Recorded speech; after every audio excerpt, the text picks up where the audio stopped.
Well, the Democrats are refusing to allow Fox News to host any of the 12 presidential primary debates because they're afraid that the candidates will get asked real questions. We all know that the 2020 presidential race started way too early, and in just 3 months the Democrat primary debates are going to begin, but you won't see them on Fox News because they've been banned. And while Fox defended Jim Acosta after he got his press pass revoked from the White House for acting like a protester instead of a journalist, CNN is defending this censorship. Every night in prime time, Democrats are dehumanized. They are attacked relentlessly by Fox News primetime hosts. It was always hard for me to imagine a Democrat primary debate taking place in those hours when figures like Nancy Pelosi and now Alexandria Ocasio-Cortez are constantly demonized and attacked.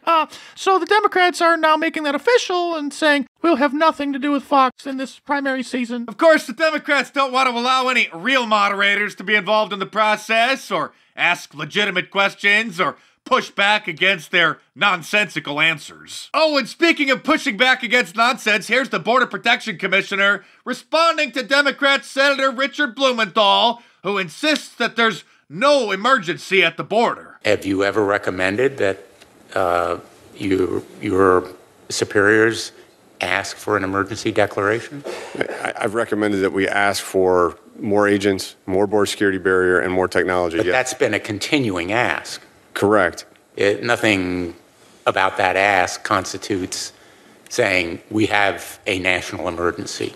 Well, I would offer that I believe it's becoming more urgent, as I offered in my opening statement, in terms of the numbers of crossings, in terms of the illicit narcotics that are coming increasingly between ports of entry.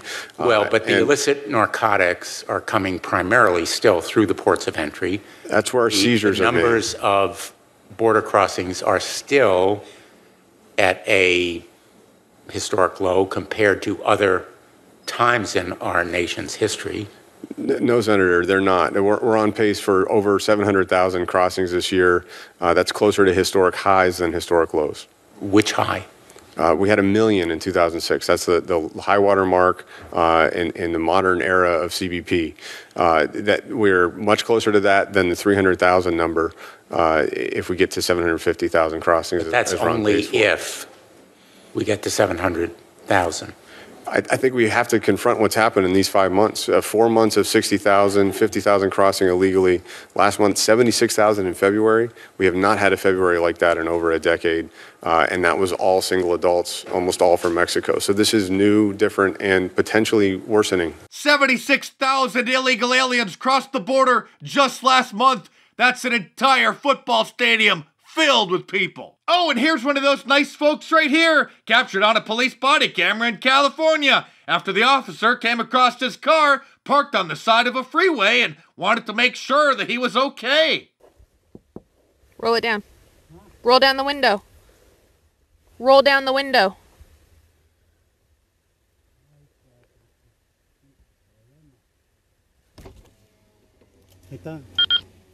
On second thought, I better stop this video right here because YouTube will probably issue me a strike for showing graphic content because they don't want people to talk about real news. What happened a second later is the illegal alien pulled out a gun and shot at the officer.